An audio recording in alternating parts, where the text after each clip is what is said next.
Assalamualaikum warahmatullahi wabarakatuh. Alhamdulillah wa syukurillah wa nikmatillah. La haula wala quwata illa billah. Muslimah rahimakumullah.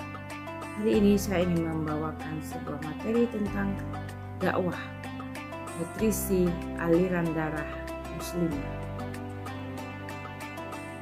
Mungkin tidak banyak yang menyadari bahwa dakwah senantiasa mengalir di dalam darah tubuh kita.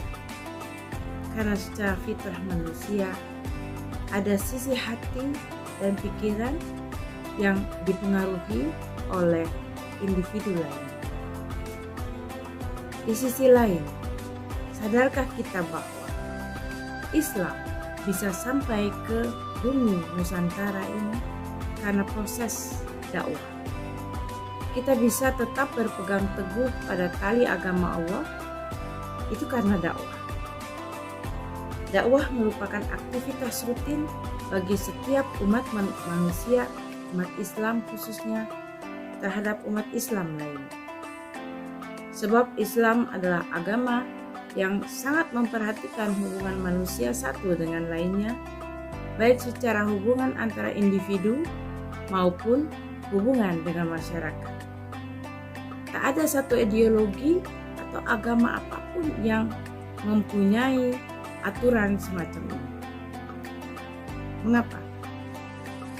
Rasulullah bersabda bahwa dalam hal kasih sayang dan tolong-menolong, perumpamaan seorang muslim dengan muslim lainnya itu ibarat satu tubuh, matsalul jasadi idza shtaka minhu udwun tada'alahu. Jika satu bagian yang sakit, maka bagian lain akan bereaksi. Reaksinya bisa demam, tidak bisa tidur, bisa hari wal hum.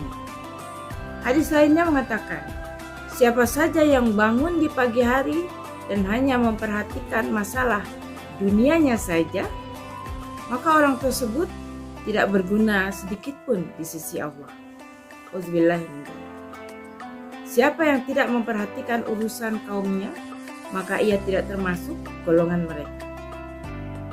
Saudaraku muslimah rahimakumullah, secara kasat mata dapat kita saksikan betapa umat muslim di seluruh dunia saat ini sedang sangat terpuruk dan terhina, terutama sejak kejatuhan Daulah Khilafah tahun 1924. Sungguh, kita tidak cukup hanya dengan mengelus dada saja menyaksikan realitas buruk di depan mata kita. Diperlukan orang-orang yang mau dan mampu membawa umat kembali menuju kemuliaan dan ketinggian pemikiran sebagaimana terjadi pada masa Rasulullah, pada masa para sahabat, pada masa Khulafaur Rasyidin dan para khalifah setelah.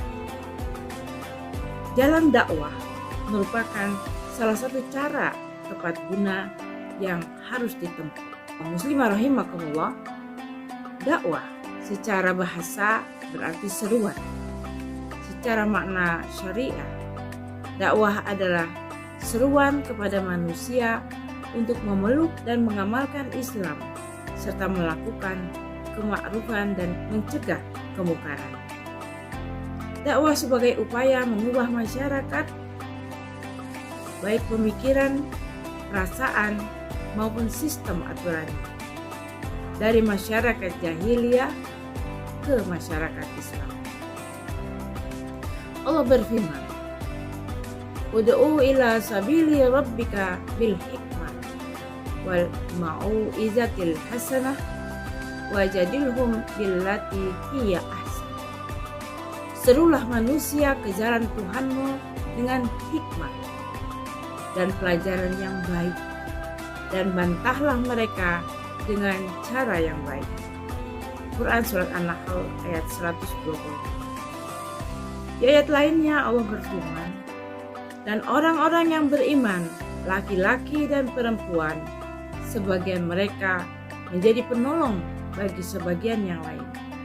Mereka menyuruh berbuat yang ma'ruf dan mencegah dari yang mungkar, melaksanakan salat, menunaikan zakat, dan taat kepada Allah dan Rasul. Mereka akan diberi rahmat oleh Allah. Sungguh Allah Maha Perkasa, Maha Bijaksana. Jadi, hukum dakwah adalah wajib. Allah akan memberikan rahmat bagi orang-orang yang berdakwah. Qarinah atau indikasi Allah memberikan pilihan juga kepada kita. Di dalam hadis riwayat At-Tirmidzi dan Ahmad,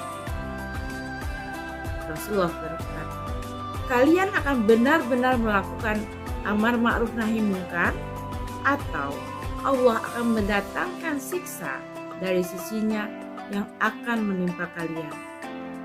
Kemudian kalian berdoa, tetapi doa itu tidak akan dikabulkan. Dakwah adalah cara kita memerangi kemungkaran.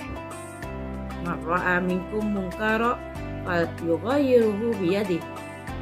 Siapa saja yang melihat kemungkaran, hendaklah dia mengubahnya dengan tangannya. Fa'lam yastati fabilisanihi. Jika tidak mampu, hendaklah mengubahnya dengan lisannya. Fa'lam yastati fabil qalbi. Jika tidak mampu, hendaklah dengan hati dan qalbi. Sesungguhnya wadzalika ada'aful iman. Sesungguhnya hal itu merupakan selemah-lemahnya iman. Tentu kita tidak ingin mempunyai iman yang selemah-lemahnya jika melihat sebuah kemungkaran. Saat ini Ramadan, suasana sangat kondusif. Semua mukmin ingin menuju takwa sebagai tujuan melaksanakan ibadah puasa. Namun jangan lupa, untuk meraih ketakwaan juga dapat dilakukan dengan bersama-sama dengan kaum muslimin lainnya memikul tanggung jawab dakwah ini. Jika tidak, berarti ia ridho dengan keadaan saudaranya yang terpuruk dan terhina. Semoga Allah senantiasa menetapkan hati kita bersama secara berjamaah berdakwah dengan berbagai uslub dan juga sesuai dengan makom kita masing-masing. Intan surullah yansur wasabit aqdamak. Billahi bisabil haq. Assalamualaikum warahmatullahi wabarakatuh.